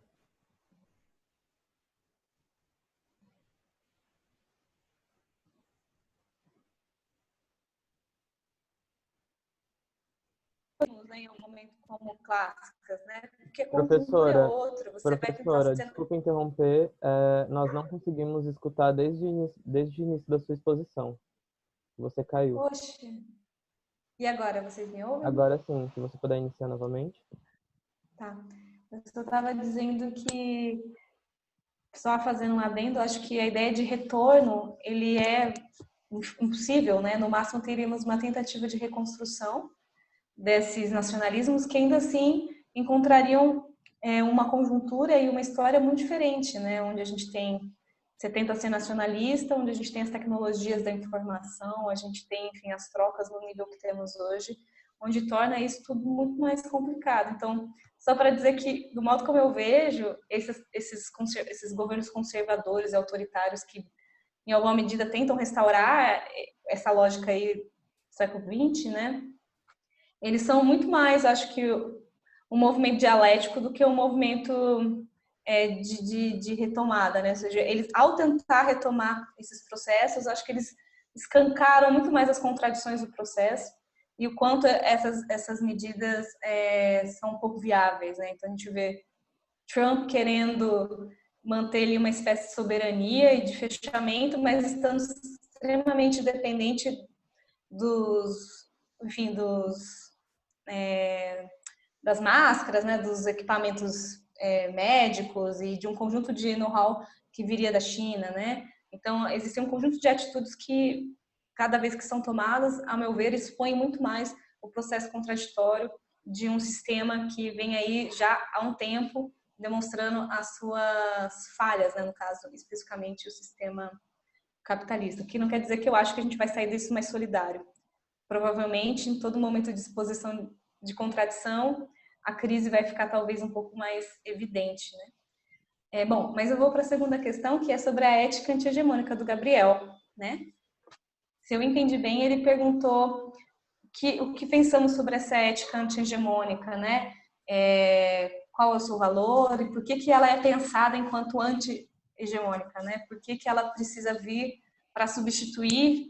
Por que ela não viria, talvez, eu imagino que, não sei se é isso que você pensou, Gabriel, mas talvez que ela poderia vir para complementar, né? Esses pensamentos periféricos. Por que não ser apenas também um pensamento periférico, né? Bom, eu acho que a questão do que você chama de ética anti-hegemônica, eu não sei se ela é uma atitude, ela é necessariamente uma escolha desses grupos, né? Então, seremos anti-hegemônicos porque queremos, enfim, a destruição do conhecimento central. Eu acho que ela é uma reação natural, né? A partir do momento que, para você falar, você precisa destruir ou confrontar uma estrutura de poder que te silencia, e se a estrutura de poder que te silencia é a estrutura hegemônica, naturalmente, qualquer reação sua, qualquer voz sua será uma voz anti-hegemônica. Porque uma vez sobre a regra hegemônica, você se manteria silenciado, em silêncio, né? Você se manteria mudo. Então, acho que grande parte da produção de conhecimento periférico, ela traz uma crítica, ela traz uma resistência, ela traz uma condição de transformação do pensamento central, não só como um horizonte normativo, mas como um horizonte necessário de existência, né? Porque é justamente esse horizonte hegemônico que promoveu as estruturas de dominação e subordinação dessas vozes, né? E dessas perspectivas. Então, para ela falar, ela necessariamente precisa, ou ela vai, em alguma medida, contrapor ou pôr em xeque aquela estrutura que a silenciava. Então, aí, nesse sentido, e sendo muito breve, eu acho que existe um ganho gigantesco. Por outro lado, acho que não é pensar no termos de substituição, né? Então, agora teremos um outro polo hegemônico, que é o polo periférico, né? Eu acho que as vozes periféricas, elas estão, na verdade, resistindo à estrutura de poder de produção de conhecimento, mas mais do que isso, elas estão propondo um outro modo de produzir o conhecimento, de perceber o conhecimento. Justamente porque, segundo os critérios clássicos de produção de conhecimento, aquilo que eles falam não seriam ouvidos. Então, acho que é uma transformação muito mais profunda do que uma mera alternância de hierarquias, né?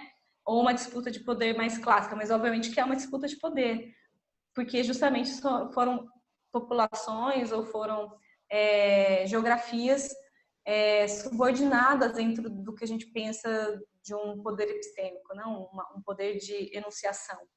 É isso. Eu estou com dúvida se eu entendi completamente a sua pergunta sobre uma ética anti-hegemônica, né? Mas me parece que, enfim, como eu disse, sim, ela é necessariamente e fundamentalmente anti-hegemônica, mas talvez propondo talvez um outro modo de estruturação das formas de se colocar o pensamento. É isso, João, você entendeu isso, a mesma coisa com essa pergunta? Eu também fiquei um pouco na dúvida, né, porque ele está fazendo uma pergunta sobre ética e está perguntando também sobre fazer teórico, né? Mas, enfim, eu não teria muito acrescentado do que você já falou. Bom, e também tendo visto o tempo, talvez a gente possa passar para outra questão, e daí, aí agora eu tenho um pouco de dúvida, porque cortou na hora que você falou, Daniel. A pergunta era sobre política brasileira e pandemia, era isso?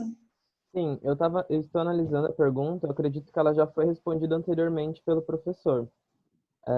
Mas eu vou ler e daí vocês verificam, qualquer coisa a gente passa para a próxima. Como os senhores colocariam a questão de crise política brasileira e crise epidemiológica relacionada à tendência neoliberal natural em meio à crise? Uma pergunta relacionada a esse tópico teórico versus prático. Eu acho que talvez seja interessante eu fazer a próxima pergunta também, e daí vocês poderiam responder? Tudo bem. Eu tenho curiosidade de ouvir a Lara falar da crise política brasileira. Eita, Perfeito. eu também. Não sei o que eu diria. Qual que era a próxima questão, Daniel? Pode responder, fiquem à vontade. Ah, tá. Gente, eu acho que ela perguntou como que a gente colocaria a relação entre crise política brasileira e crise pandêmica neoliberal, né? É isso que estava na questão, né? É isso. da Júlia, né, Júlia? Bom, Júlia, se eu tiver entendido, eu acho que elas estão completamente conectadas, né, no sentido de que a nossa inabilidade total de lidar com a pandemia, ela vem, obviamente, de uma crise do sistema, do modo como a gente gerencia, esse governo tenta gerenciar o neoliberalismo, né, com a desestruturação de um conjunto de elementos comunitários, como, por exemplo, o SUS, a pesquisa, a educação pública, né? Então, tudo isso aí em prol de uma espécie de cartilha, né, de um liberalismo que, obviamente, já não decadente, né? Mas, enfim, então acho que a nossa inabilidade está totalmente vinculada com o governo que tentou, obviamente, colocar em prática um tipo de modelo econômico que agora mostra os seus efeitos, e isso também está extremamente vinculado com a inabilidade do governo, né? Obviamente que um governo que tem as prioridades que tem, ele não vai conseguir gerenciar uma crise que demanda um ethos muito diferentes, né? Então, para a gente falar um pouco ali de ética e de ethos, né? Eu acho que, por mais que a gente fale de fortalecimento do nacionalismo e tudo mais, eu acho que a crise da Covid-19, ela expõe uma demanda por um ethos mais comunitário, né? Um ethos talvez um pouco longe do liberalismo eurocêntrico clássico, que inclusive é colocar aí a demanda de repensarmos o espaço público, de repensarmos a coisa pública em termos aí, né, de coletividade, de ação e reação e interdependência. Porém, a gente tem um governo especificamente no Brasil que está cada vez mais levando para uma forma radical um ethos oposto, né, que tenta a todo custo corroborar o vocabulário do âmbito privado, do individualismo, às vezes inclusive confundindo, né, o âmbito público com a coisa pública com a coisa familiar, com a coisa personalista, e daí, obviamente, que a gente tem uma incompatibilidade entre as variáveis, né, entre o problema e aquilo com que ele responde. Ele é um problema estrutural, coletivo, e ele continua respondendo aí num nível individual que será, portanto, incapaz de lidar com esse conflito que temos agora. Agora, como isso se relaciona com a questão da empiria versus teoria, gente, não sei se eu consigo fazer esse vínculo, se ficou tão claro para mim. Deixa eu pensar um pouquinho, hein? Eu não sei se eu consegui pegar esse gancho com a segunda parte da pergunta, sabe? Talvez se a Júlia quisesse explicar. João, você entendeu um pouco desse segundo momento da pergunta? Ele só está indicado, né? Enfim, eu não sei se ele está pensando, talvez ele esteja querendo imaginar como é que tem tem uma tensão, né, entre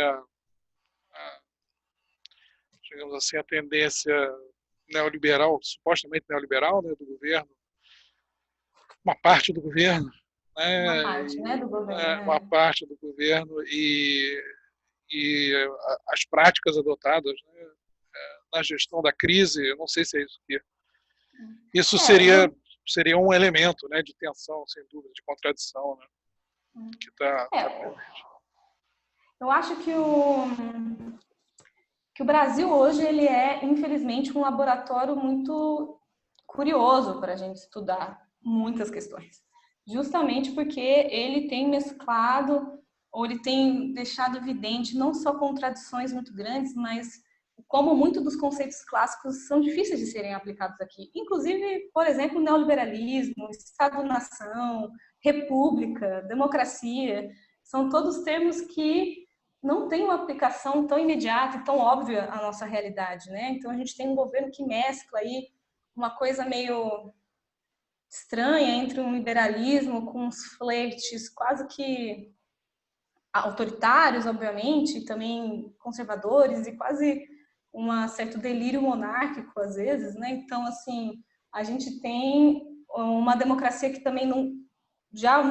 a gente pode se questionar se fomos democráticos, na sua concepção mais pura, o que é o desenvolvimento aqui, o que é desigualdade, o que é Estado-nação, se somos ou fomos um dia um Estado-nação. Então, acho que nesse momento, a gente é um laboratório interessante para pensar a crise desses conceitos e a necessidade de um repensar, né?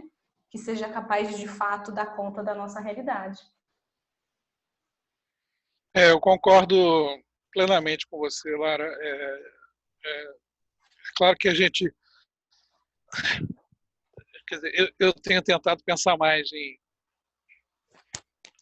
casos que não o brasileiro, o dever de ofício, mas é difícil ignorar como o que você chamou a atenção, né, de uma série de paradoxos que a gente encontra hoje no Brasil, né, que por um lado estão, digamos assim, em consonância com isso que a gente chamou, né, de tendências da nova direita internacional, ou digamos assim, do conservadorismo mais global, né, que é crítico das elites liberais, que é crítico do globalismo, né? Nós vimos o discurso, né, um texto publicado pelo ministro das Relações Exteriores, não é isso, enfim, que fazia esse tipo de interpretação da pandemia, né, que era na verdade, quase que uma articulação do globalismo liberal para disciplinar países como o Brasil através do vírus. Então, essas são, digamos, são tendências que não são incomuns hoje em dia no conservadorismo internacional, né? O ceticismo em relação à ciência, não é, a tentativa também de restringir, digamos assim, o papel do Estado em certas áreas, né? E também, e isso a gente percebe no governo que, por exemplo, né, a, todo o discurso em torno da transição para a abertura, né, da economia meio que segue um pouquinho, não estritamente, mas que segue um pouquinho, né, digamos assim, a visão de outros líderes conservadores, inclusive dos Estados Unidos, enfim, que tensionaram essa relação entre mercado, né, e a política de confinamento, né? Essa visão, digamos assim, mais utilitarista, digamos assim, e uma visão também muito politizada, não é, da crise, né? Então essa politização digamos assim, de questões que são normalmente despolitizadas por aquilo que a nova direita chama da tecnocracia, não é, das elites da governança global, né, eles politizam. Isso é uma característica, né, da nova direita, né, de desestabilizar, deslegitimar consensos supostamente baseados, não é, não só na ciência, mas na opinião de especialistas, né, desses experts, né, que são tão importantes hoje em dia para desenhar a política pública, não só nacional, mas globalmente. Então, é interessante ver que, de uma certa maneira, tem uma certa coerência na reação do governo daqui, né, em relação ao que faz a nova direita no resto do mundo. Por outro lado, tem elementos um tanto quanto paradoxais também, né, que é, por exemplo, né, ou seja, criar mais instabilidade, não é, através da redefinição do perfil do governo no meio da pandemia. Então, isso é, digamos assim, algo que outros governos não fizeram. Pelo contrário, né, outros governos consolidaram, né, como o da Hungria, por exemplo, do Viktor Orbán, usou a sua maioria legislativa para consolidar, digamos assim, seu poder, né, restringir a liberdade de imprensa, uma série de outras coisas, né? Aqui não, aqui, né, você tem um aprofundamento da política digamos assim, antissistêmica, não é? No momento de fragilidade do governo. Então, isso de novo, eu concordo com a Lara, né, na medida em que é um elemento, tem um aspecto muito interessante de observar essa experimentação, claro, deixando de lado o elemento de irresponsabilidade, né, com relação ao público, né, e à saúde, enfim, só fazendo análise da conduta do governo, né? Mas isso indica, né, de como as estratégias da nova direita são estratégias que não podem prescindir, muitas vezes, não é, digamos assim, desse elemento de destruição, digamos assim, de elementos institucionais mais estabelecidos. No caso brasileiro, acho que, né, esses dois elementos são muito claros. Um sistema de saúde pública instituído na Constituição de 88, fragilizado, mas muito robusto, né, e as limitações que isso coloca sobre a gestão da política cotidiana, né, e uma concepção mais autocrática, digamos assim, e mais voluntarista de gestão da política, e, por outro lado, é claro, as instituições do judiciário, a polícia judiciária, que também colocam muitas restrições a essa postura antissistêmica. Então, assim, o caso brasileiro, nesse caso, desse ponto de vista é único. E curiosamente, eu acho que talvez em nenhum outro país a politização da crise da pandemia tenha conseguido. Isso é uma questão, eu estou especulando, eu não tenho elementos empíricos para dizer isso com certeza, mas em poucos lugares você viu a capacidade do governo de colocar de lado a crise, né, da pandemia durante vários dias para se discutir elementos do projeto de poder, não é, do atual governo. Não é? Porque o que está em questão é justamente a manutenção desse projeto de poder e a viabilidade eleitoral em 2022. Não é? Enfim, se a economia não crescer, não tem reeleição, enfim, né, tem todos esses elementos, né, da política. Durante um bom tempo, ninguém falava-se mais disso do que da pandemia. Eu acho que isso é uma coisa extraordinária, francamente, né, desse ponto de vista. Não que isso seja extraordinário do ponto de vista não elogiável, mas é incrível que o que esses atores são capazes de fazer do ponto de vista da produção de estabilidade como principal estratégia da reprodução do seu, digamos assim, do seu projeto de poder. Né? É muito interessante, enfim. Ao mesmo tempo muito preocupante e assustador, mas, enfim, não gostaria de entrar nesses aspectos.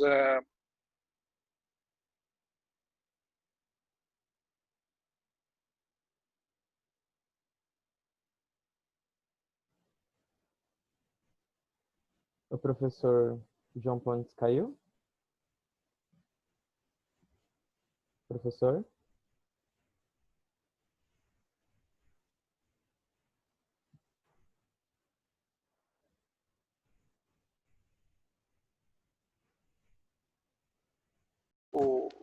A vida cotidiana, né? A política cotidiana brasileira.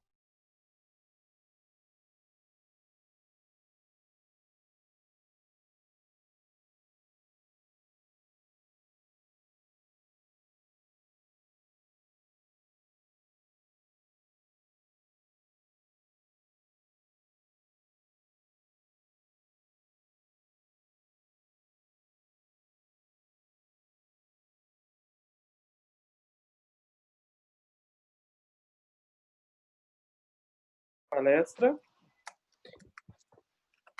Nós tínhamos algumas outras perguntas, mas eu acredito que a gente precisaria de mais uns 2 dias, né, para encerrarmos, né, todas as perguntas do público. O público hoje foi bastante grande, nós tivemos um pico aí de quase 80 pessoas, então para a gente também é bastante bom poder contar com os participantes, então já agradeço também aqueles que estão até agora, né, aqueles e aquelas. Eu não sei se os professores, né, se a professora Lara e o professor João tem mais alguma coisa a colocar nesse momento, ou então a gente pode dar como encerrado. Não, só agradecer mais uma vez o gentil convite e elogiar a iniciativa da FENERE. É uma grande satisfação de ver uma organização de estudantes de relações internacionais tão dinâmica, né? Tão cheia de energia e capaz de promover debates tão importantes para o Brasil, né? Principalmente para a nossa disciplina aqui. Realmente é uma grande satisfação ver o que vocês estão fazendo. E eu queria também aproveitar para me despedir da Lara e desejar boa saúde e que tudo de bom. Obrigada, professora. Eu também queria agradecer a presença de todos, o convite da FENERE. Também desejar que todos, né, que aqui participaram, o professor João também, fiquem bem seguros, fiquem em casa. E só para dizer, se tiver algum aluno aí no meio desse grupo de alunos que tiver interesse em alguns assuntos talvez não hegemônicos, né, dentre eles o estudo de gênero, eu com algumas colegas, a gente tem o movimento do Mulheris, né, Mulheres com RI, que é um coletivo que tenta também pensar também no âmbito da teorização do debate de gênero. Então, a gente tem um grupo no Facebook, lá a gente troca textos, e, enfim, um conjunto de biografias, caso tenha interesse é só entrar lá. E daí, enfim, qualquer outra dúvida que quiserem escrever, estou à disposição. É isso, Muito obrigada. obrigado. Eu caí aqui, desculpa, mas novamente eu gostaria de agradecer aos ilustres debatedores que, apesar dos tempos difíceis e dos inúmeros afazeres com que se ocupam atualmente, atenderam prontamente o nosso convite. Eu gostaria de agradecer também ao nosso parceiro, que é a Matchmaking Brasil, e convidá-los desde já para a palestra que irá acontecer no dia 7 de maio, a partir das 5 horas.